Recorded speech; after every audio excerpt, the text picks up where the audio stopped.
selamat datang di podcast Unit Riset dan Publikasi Fakultas Hukum Universitas Gadjah Mada, di mana kita akan berbincang-bincang tentang publikasi Sivitat Akademika Fakultas Hukum UGM, baik dalam skala nasional maupun internasional. Nah, sebelumnya saya akan memperkenalkan diri terlebih dahulu. Nama saya Nabila, dan pada kesempatan kali ini, UiPods hadir bersama Dr. Yanja Arizona SHMKMA, dan ada Garuda Harif Binasi dan juga Bekam Julianto. Narasumber kita hari ini adalah 3 dari 22 anggota tim penulis buku Regresi Demokrasi dan Penataan Kelembagaan Negara dari Pusat Kajian Demokrasi, Konstitusi, dan Hak Asasi Manusia.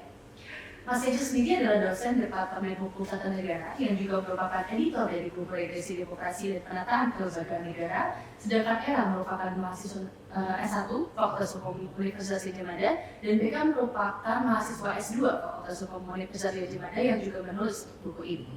Baik, sudah hadir di depan kita siang hari ini. Akan saya sapa terlebih dahulu. Selamat siang Mas Yanja, selamat siang Mas Bekam dan juga Era. Bagaimana kabarnya pada siang hari? Alhamdulillah kabar baik. Alhamdulillah, semoga kita semua selalu dalam keadaan sehat dan berbahagia. Nah, sebelum kita langsung masuk untuk membedah sedikit proses dari penulisan buku ini, saya ingin memperkenalkan tentang Bulan Sumur Legal Series, di mana sebetulnya Mas Yanja di sini merupakan ketua dari Unit Riset dan Publikasi yang juga merupakan dewan redaksi dari Bulan Sumur Legal Series. Jadi mungkin Mas Yanja boleh membagikan ke teman-teman informasi mengenai Bulan Sumur Legal Series dulu, Mas? Ya baik, ini buku yang kita diskusikan hari ini bagian dari Bulan Sumur Legal Series, yaitu seri publikasi yang dikelola oleh Unit Riset dan Publikasi Fakultas Hukum UGM untuk mempublikasikan karya-karya dosen dan mahasiswa dalam bentuk buku, dan ini kerjasama dengan penerbit komersial untuk bisa menerbitkannya secara bersama-sama supaya hasil pemikiran dan juga hasil kajian dari dosen dan mahasiswa bisa didiseminasikan kepada publik. Ini merupakan seri yang pertama, jadi 5 ini adalah seri yang pertama di launching pada bulan Oktober. Oke. Dan untuk teman-teman yang juga ingin mendapatkan buku ini bisa didapatkan melalui link yang akan ditaruh di description box di YouTube video podcast ini, seperti itu. Nah, sepertinya teman-teman sudah siap ya untuk berbagi sedikit tentang buku Regresi Demokrasi ini selama 10 menit ke depan? Oke, mungkin kita bisa mulai dari judulnya dulu ya teman-teman, karena judulnya ini kan tadi ya, Regresi Demokrasi, itu kayak statement yang bold gitu. Jadi mungkin bisa dijelaskan dulu kenapa dan bagaimana prosesnya, motivasinya akhirnya lari ke judul itu. Ya, jadi ini buku yang dihasilkan oleh dosen dan volunteer di Pandeka, Pusat Kajian Demokrasi, Konstitusi, dan HAM Fakultas Hukum UGM. Ini merupakan pusat kajian yang baru di Fakultas Hukum UGM, dan sudah setahun umurnya. Tahun lalu ketika didirikan kita merekrut 40 volunteer mahasiswa S1 dan S2, kemudian dari kegiatan itu kita menghasilkan bersetuju untuk menulis buku bersama-sama untuk merefleksikan kondisi tentang demokrasi yang sedang berlangsung hari ini, dan kemudian hasil di dalam buku ini yang ditulis oleh 10 orang dosen mahasiswanya termasuk S1 dan S2. Kenapa isu ini yang diangkat? Karena memang secara global isu demokrasi itu memang sedang mengalami penurunan, dan ya regresi, backsliding, macam-macam istilah yang digunakan, dan kita melihat fenomena itu juga terjadi di Indonesia. Karena itu kita hendak merefleksikan kondisi di Indonesia itu seperti apa.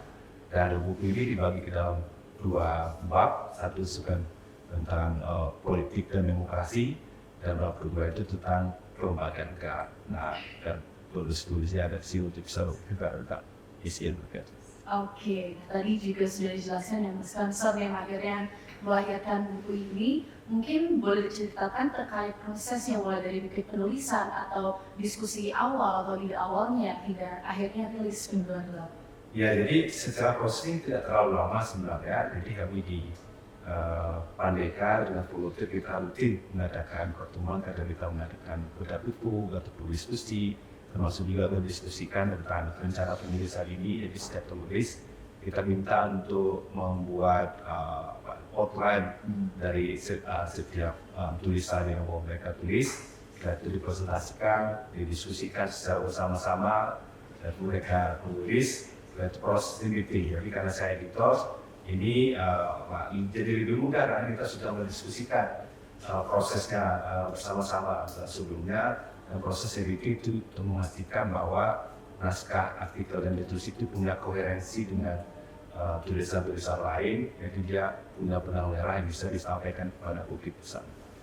Oke, nah tadi kan sudah sempat disebutkan juga ya Mas, kalau Mas adalah sebagai editor, nah memang bentuknya bunga rampai ya Mas, atau chapter. Iya. Kalau tantangannya itu apa Mas dibandingkan buku lainnya seperti buku biasa gitu?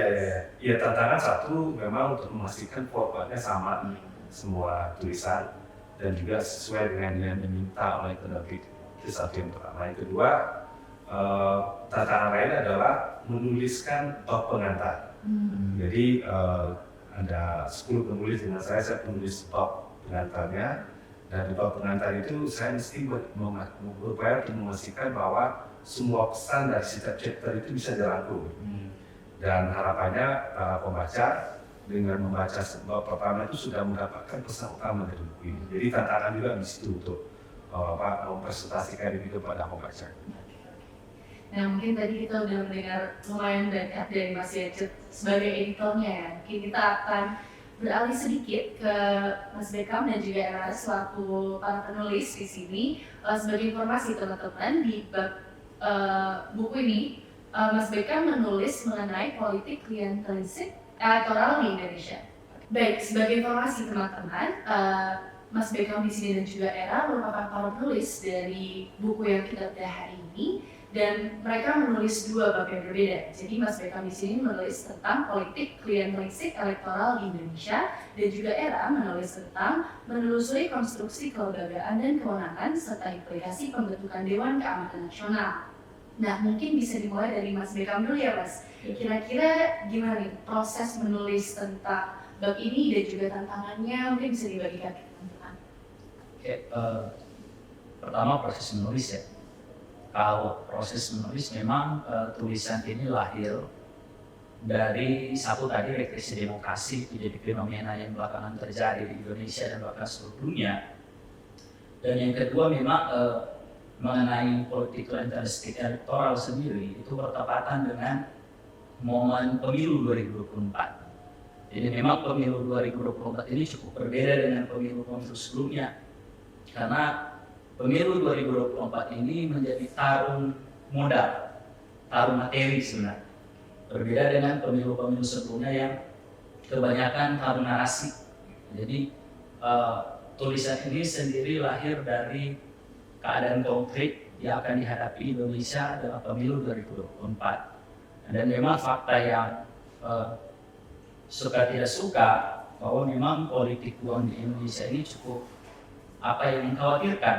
Bahkan kalau studinya bukan di tadi itu, kita itu peringkat ketiga tertinggi di seluruh dunia dalam hal politik uang. Jadi kurang lebih latar belakangnya seperti itu yang kemudian menginspirasi saya menulis mengenai politik uang ini. Nah, kedua berkenaan dengan teknis penulisan sendiri atau tantangan dalam penulisan sendiri. Memang bagi kami mahasiswa, tantangan yang paling utama itu adalah soal pembagi waktu. Jadi terkadang kami sendiri juga menulis di tugas-tugas biasa, kemudian bertepatan juga karena kami sudah di semester akhir, jadi harus berpacu untuk menyelesaikan studi, dan di satu sisi juga kami menulis ini. Nah, jadi itu tantangan tersendiri sebenarnya. Tapi mengasihkan, tantangan yang mengasihkan gitu. Karena harus membagi waktu, dan terlebih lagi salah satu yang kami pelajari di Andika adalah bagaimana kita merespon isu-isu yang ada dengan kondisi-kondisi yang sesuai dengan realita di lapangan. Oke, terima kasih banyak Mas Beckham. Oke, kita akan langsung beralih juga di Era. Gimana mungkin kira-kira bisa ceritakan isi babnya, prosesnya, dan juga tantangannya selama menulis untuk buku Rekrisi Demokrasi. Thank you, Nars. Yang aku tulis di buku ini di sub yang berbeda ya dengan Mas Beckham. Jadi kalau Mas Beckham dan beberapa teman lain itu fokus dalam aspek politik dan demokrasinya, tapi aku dan teman-teman lain itu fokus ke bagaimana proses dan kemudian politik hukum dari pemerintah dan undang-undang pada umumnya untuk kemudian menata kelembagaan negara seperti itu. khusus pada bagianku, khusus pada apa yang aku tulis, itu menyoroti isu yang sebenarnya sudah ada sejak tahun 2011-2012, yaitu tentang keamanan nasional. Jadi sebagai informasi, dulu itu pernah ada wacana dari pemerintah untuk membentuk suatu paradigma baru dalam keamanan nasional. Bagaimana salah satu muatannya adalah membentukkan Dewan Keamanan Nasional. Tapi pada saat itu mendapat penolakan yang sangat masif dari publik, sehingga akhirnya konstruksi awal dari keamanan nasional itu dianggap represif ke masyarakat seperti itu. Uniknya pada tahun 2022 akhir 2023 itu ada keinginan dari pemerintah untuk mengubah Dewan Ketahanan Nasional yang sudah ada sekarang ini diubah menjadi Dewan Keamanan Nasional. Jadi mereka mencoba untuk memasukkan paradigma yang seharusnya dibuat dalam undang-undang, suatu hal yang urgen diatur di dalam undang-undang, tapi kemudian coba untuk ditata di level peraturan presiden. Jadi mereka coba menambahkan suatu paradigma baru tentang pertahanan dan keamanan di level peraturan presiden, dan itu kekeliruan kalau kita tinjau secara teoritis. Jadi kalau kita tarik secara umum dalam konteks Indonesia, sebenarnya selain terkait dengan keamanan nasional, memang ada kecenderungan penataan lembaga negara itu tidak didasarkan pada perencanaan yang matang, tidak didasarkan pada kebutuhan empiris, dan bagaimana kemudian itu tidak disampaikan dengan baik dengan dasar-dasar adaptasi yang memang ilmiah. Jadi mayoritas perubahan, mayoritas pembentukan yang cenderung tidak direncanakan itu mostly didasarkan pada motif politik aja. Jadi kurang lebih bisa seperti itu.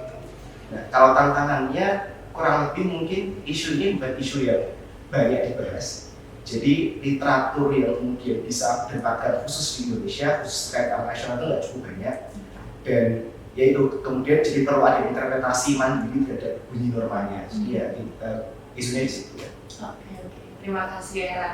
Nah, ini kan tadi sempat disinggung juga sama Mas Beckham kalau karena masih menyandang gelar mahasiswa, jadi itu jadi tantangan tersendiri ketika sedang menulis buku ini.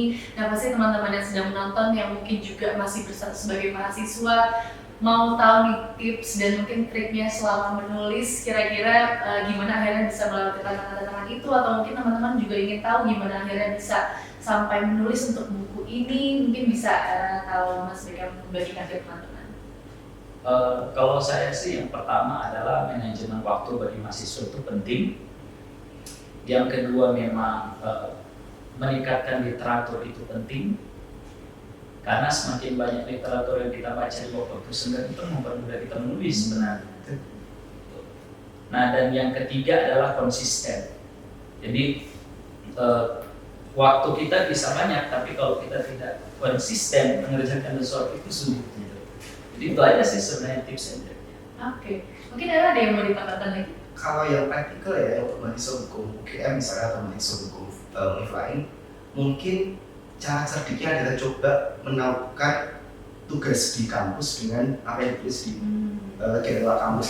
Misalnya isu ini sebenarnya isu yang berkaitan dengan mata kuliah kelembagaan presiden. Jadi dan isu yang di mau itu adalah tentang hubungan kewenangan antara presiden dengan TNI Polri. Jadi sebenarnya ketika ada tugas di kampus itu bisa outputnya bisa dikonstruksikan untuk disusun dalam bentuk paper, disusun dalam bentuk bunga rampai dan sebagainya. Jadi mungkin cara ngakalinya dalam bentuk seperti itu. Oke, teman-teman Mas Beckham dan Era. Jadi selanjutnya saya juga mau tahu nih, kira-kira kedepannya rencana Pak Beka Mas dengan progresi buku ini seperti apa Mas? Pertama, buku ini sebenarnya menunjukkan juga bahwa menghasilkan buku itu sebenarnya tidak begitu sulit. Dan ini bisa kita lakukan bersama-sama gitu, antara dosen, mahasiswa, S1, S2 gitu. Jadi ini bisa menghasilkan satu pengetahuan bersama tentang persoalan yang sedang dihadapi oleh di luar sana. Nah, cara seperti ini akan dilanjutkan terus oleh Pandeka dan juga mungkin bisa menjadi inspirasi juga untuk dosen dan bekerja sama dengan mahasiswa di kampus-kampus lain juga untuk menghasilkan satu pengetahuan bersama, merefleksikan problem-problem yang dihadapi. Nah, jadi rencana Pandeka ke depan kita akan tetap menerapkan pola seperti ini, membuat pengetahuan secara bersama-sama dengan mahasiswa. Oke, jadi bisa ditunggu ya Mas karya-karya Pandeka lainnya di Pulau Sumur Legal Series. Oke. Itu dia tadi sebagai pertanyaan terakhir untuk podcast kali ini. Saya ucapkan lagi terima kasih banyak kepada Mas Yance, kepada Era, kepada Mas Beckham sudah bersedia berbagi dengan Iwan Pots. Dan Pertanyaan tadi akan menutup dan mengakhiri sesi podcast pada hari ini. Nah, selanjutnya saya juga ingin mengingatkan bahwa teman-teman bisa mendapatkan buku Regresi Demokrasi dan Penataan Kelembagaan Negara ini melalui link bit.ly/beli buku BLS atau langsung klik link yang ada di description box dengan harga 107.000 saja. Nah, saya akan tutup lagi. Terima kasih teman-teman yang sudah menonton dan juga terima kasih para narasumber yang telah hadir. Semoga bisa memotivasi dan menginspirasi teman-teman lainnya untuk terus berkarya. Sukses selalu Mas Yance, Era, dan Mas Bekam. Sampai bertemu lagi di Your Thoughts episode selanjutnya.